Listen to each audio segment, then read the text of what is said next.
We are extraordinarily fortunate, and very rare individuals make their way into our lives. Maddie and Ron Katz are two such people.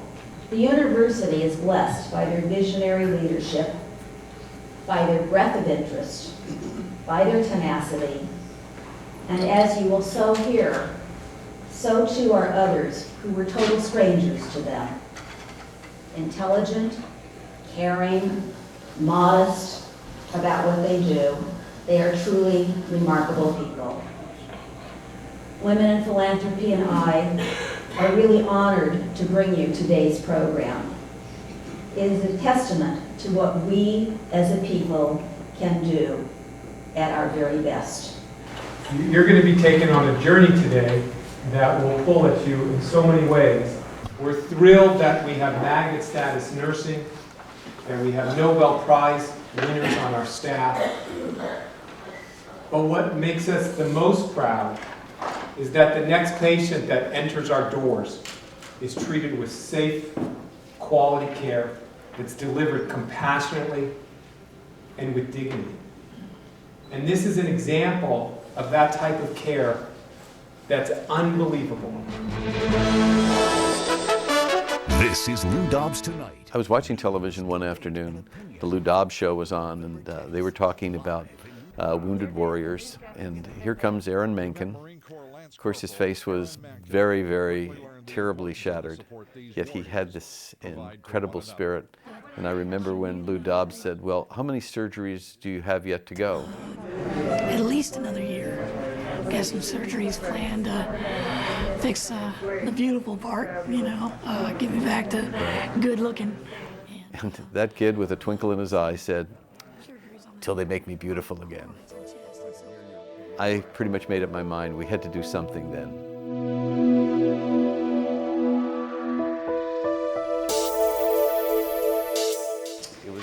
But I was trying to think about how do I follow that video, and really one of the best ways to do it is by this letter from Steve Menken, the father of the soldier you just saw, the corporal in the video. And Steve, this was sending an email to our PR staff, Amy and Roxanne. I received the packet you all sent, and I can't tell you how much I appreciate it.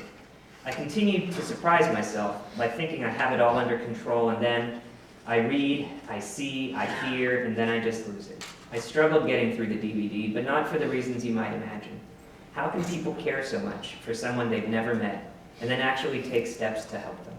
I think at some level, we talk about what's our role at UCLA health system and how Operation Men fits in, but we really want to improve humankind and alleviate suffering through our leading edge discovery, education, and patient care.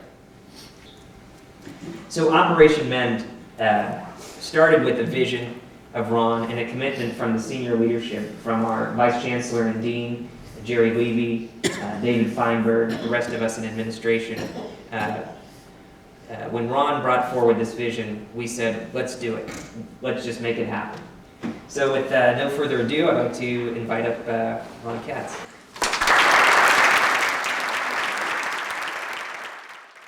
The beginnings of this program occurred last year, actually shortly before last year. Maddie and I had decided we wanted to do something for the military, for the wounded soldiers. We weren't sure really what. We were introduced to the Fisher Houses. And it was a big event, the opening. There were 3,500 people there.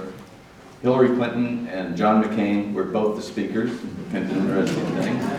And interestingly, all of the front seats at this huge event were all blocked off with tape.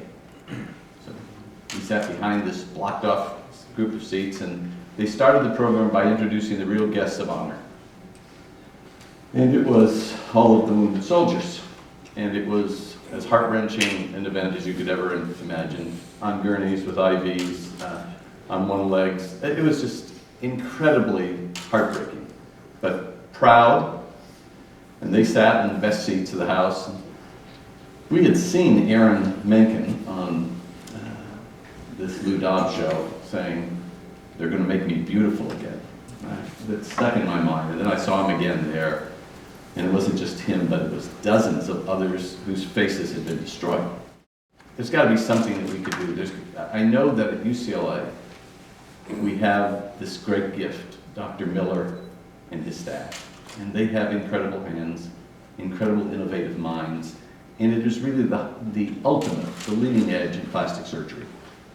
Is there a way we could pair this up? Little did I know what I was getting into. Flew down there, we talked to the military people. It was serendipitous in that at that moment in time, they decided to say yes. And it's quite incredible because it's a bureaucracy of enormous size. Not that this isn't a bureaucracy, but this bureaucracy was willing to not be bureaucratic. And so they gave the approval for a test, and we brought some patients. And this program has started.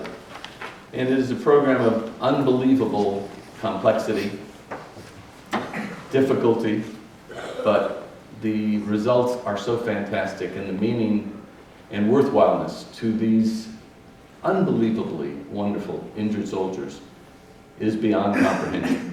This is life-changing, the most important kind of work that we could all be doing. They are people who had terrible devastation. Aaron Menken said to me, I hope that I can have a new face so that my daughter will be proud of me. So let's all stick with them. Thank you very much.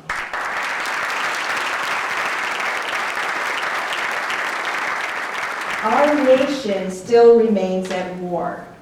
67,200 broken bodies and dreams have come and returned to us for healing and comfort. Like many of you, when these wars started, I said to myself, what is it that I can do? It was the same question that Mr. Katz had. But then I had the opportunity to meet Ron Katz and his lovely wife, Maddie, with a vision and determination like no other for Operation Men. This program is literally rebuilding faces and lives of severely burned and disfigured soldiers. There is a huge gap between life-saving, done all we could for you, to exceptional, facial, restorative, functional plastic surgery. The plastic restorative vision of Ron Katz brings broken bodies, spirits, and dreams to a new hope and reality of wholeness.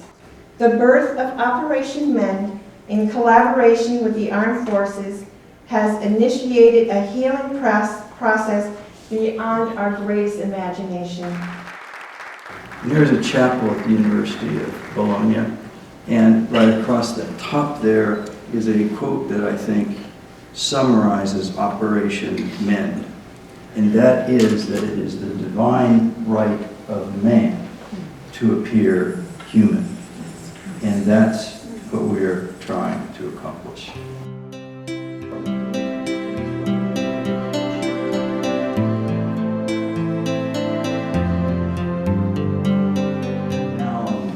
This is the final result after 7 operations.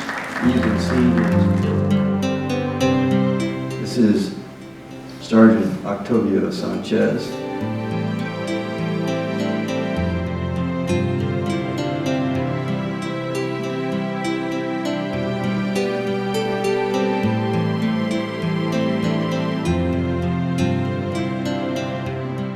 And then sent me this photograph. This is Sergeant Sanchez's vehicle. And you will notice that here is a little river of molten steel to give you an idea of the heat that is generated inside these vehicles when they're hit by one of these devices or rockets or whatever it may be.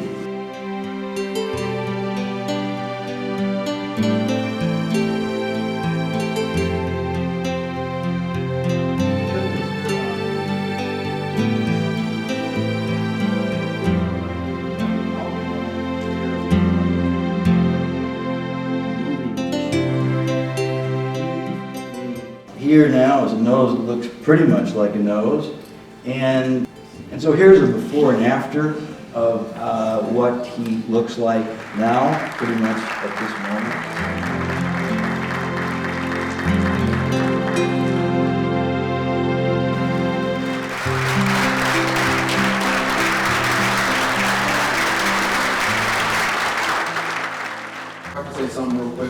please. In front of everybody, I'd just like to give thanks for you, Ron. This is the first time I meet you, sir. Thank you for what you do. And also to Dr. Miller and his team.